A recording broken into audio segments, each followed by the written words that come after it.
Hello everybody and welcome back. And here we have another Japanese item. This was actually my first Japanese flag that I bought. So the expression up here says prayers for certain victory, courage, and loyalty. This flag is signed by 73 people, 11 of which are female.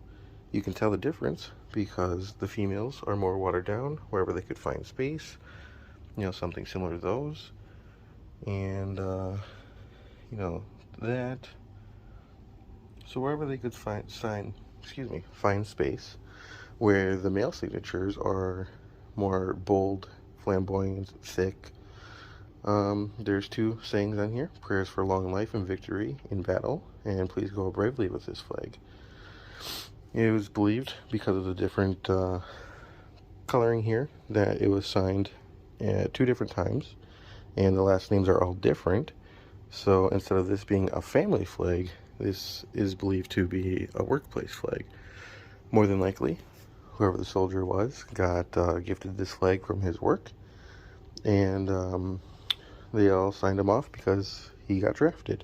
So he'd take this with him, and maybe he didn't have family, and this was the best thing that he could get. Again, this was my first flag. I didn't know anything about it. It's a silk flag. It's actually on the bigger side, which I was quite surprised to learn. I didn't know that these were smaller sized. Very good condition. I don't know if this guy ever even made it into the war or not. Don't know his name, rank, what he served in. So overall, very, very neat flag. As you can see, there's a little bit of ink transferred over. When I first was getting into these flags, as you can see here and here, it's not common for them to sign in the red, or so I thought.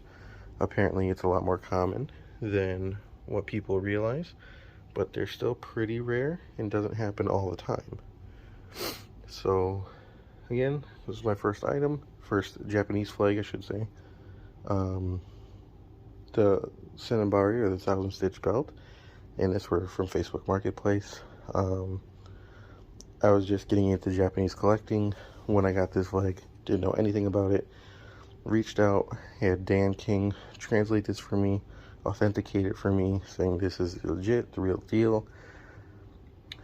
When I was learning about this is obviously names and signatures, but some of the kanji is different from the normal language. So you could have Japanese people looking at flags and not knowing what they say or mean because they can't read it. They only got taught that language or that form of characters when they went into college or the military. So very cool. Did not know that. Again, I am constantly learning about the Japanese culture and their way of life back then. It was very honorable for them to go out and die in battle, and if they returned home and surrendered, they were shamed. They were supposed to die in battle. So it's a very different perspective from the American way, where we want our soldiers to come home. Very shocking to me. I love learning their culture. It's very different. So hopefully this guy made it home and was able to live his life, and maybe he never even saw the war. But still, cool piece. I learned a lot from just this one piece, and as you'll see later in the collection, I really, really go into it. So hopefully you guys enjoyed this piece. Thanks.